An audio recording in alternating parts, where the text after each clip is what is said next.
मंडळी, ही आहे अगदी वेगळी, कदाचित बऱ्याच जणांनी खाल्ली पण नसेल अशी ही आहे पालकाची चटणी.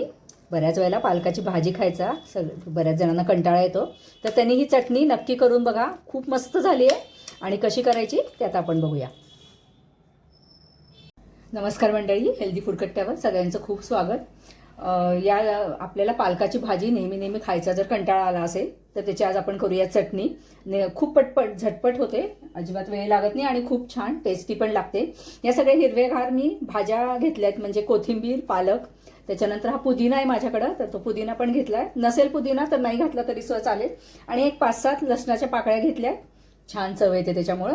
आणि ह्या 4 हिरव्या मिरच्या आहेत, तिखट आहेत, तुम्ही तुमच्या तिखटाच्या आवडीनुसार कमी जास्त करू शकता. आता हे सगळं आधी मी स्वच्छ धुवून घेते. सगळ्या भाज्या मी अशा व्यवस्थित धुवून घेतलेल्या आहेत. आता ह्याच्यातला जो पालक आहे तर तो फक्त आपल्याला परतायचा आहे थोडासा, आणि बाकी हे जे कोथिंबीर आणि पुदिना आहे तर ते मी मिक्सरमध्ये तसंच घालणार आहे. हे पण थोडंसं रफली आधी चॉप करून घेते. लसणाच्या पाकळ्या खाली घातलेल्या आहेत, त्याच्यानंतर ही कोथिंबीर घातली आहे, पुदिना पण धुवून घेतला आहे तो पण त्याच्यामध्ये घालते.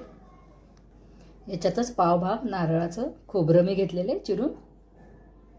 कढई गॅसवर ठेवली आहे, अगदी थोडंसं तेल घालते आहे. फक्त पालक आणि मिरच्या आपल्याला परतून घ्यायच्या आहेत. आता ह्याच्यामध्ये आधी मिरच्या घालूया.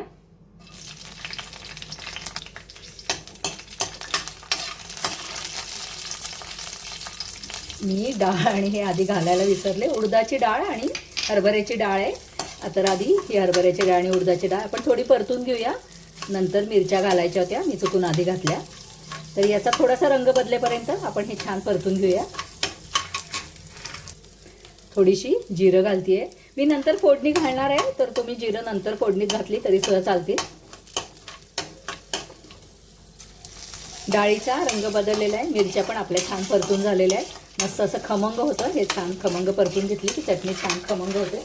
त्याच्यानंतर आता हा जो पालक मी चिरून ठेवला होता तर तो पण आपल्याला ह्याच्यात परतून घ्यायचा आहे.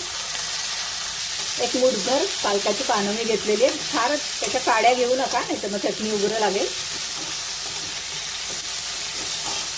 पालक छान शिजवून घ्यायचा. श्रिंक झाला की आपल्या लक्षात येतं पालक शिजलाय ते. एक 3 ते 4 मिनिटात पालक व्यवस्थित परतून होतो. आणि हा थोडाच पालक आहे, तर आता हा आपला पालक परतून झालेला आहे. मी गॅस बंद करते आणि हे पूर्णपणे गार झाल्यावर मग आपल्याला याची चटणी करायची. पालक गार होतोय तोपर्यंत आपण ह्याच्यात घालूया मीठ. आणि ह्याच्यामध्ये चवीप्रमाणे तुम्ही चिंच पण घालू शकता, पण आता छान कैरीचं सीझन आहे तर मी कैरीचा खीस घालतीये. कैरी तुम्ही पालक परतताना पण घालू शकता, पण मग त्याची चव वेगळी लागते. कच्च्या कैरीची चव जास्त छान लागते. तर तुमच्या आवडीप्रमाणे ह्याच्यामध्ये आंबट तुम्ही काही घालू शकता, दही पण घालू शकता. दही घालून पण छान लागतं. दही आणि पालकाचं कॉम्बिनेशन तर छानच लागतं. तर ही आंबट आहे कैरी. मी साधारण एक 2 टेबलस्पून कैरी याच्यात घातली आहे. थोडीशी साखर घालूया. परतलेलं मिश्रण गार झाले. आता हे आपण सगळं मिक्सरमध्ये घालून ह्याची चटणी करूया. गरज लागली तर थोडंसं पाणी घालून ही चटणी छान वाटून घेऊया. मस्त हिरवीगार अशी छान चटणी झालेली आहे. चटणीचा खूप सुरेख असा वास पण येतोय. याच्यामध्ये काही डाळी तुम्हाला तशाच राहिलेल्या दिसत असतील, पण त्या मस्त लागतात अगदी. तर आता ही चटणी मी काढून घेते आणि याला आपण मस्तपैकी फोडणी करूया. फोडणी नाही केली तरी सुद्धा चालेल, पण फोडणी घातली की पदार्थाची चव छान दुप्पट होते. तर त्याच्यामुळे मी ह्याला छान फोडणी करणार आहे. आणि ह्याच्यामध्ये फक्त लाल मिरच्या, मोहरी, हिंग एवढंच घालणार आहे. याच्या आधी तुम्ही कधी पालकाची चटणी केली आहे का ते मला नक्की सांगा. याच्यापेक्षा काही वेगळ्या पद्धतीने करत असाल तर ते पण सांगा. इतकी सुरेख झाली आहे चटणी, दिसायला तर इतकी छान दिसतेय.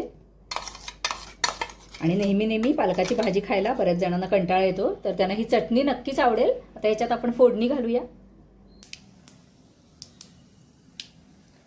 मस्त खमंग फोडणी झालेली आहे. आता ही फोडणी याच्यावर घालते.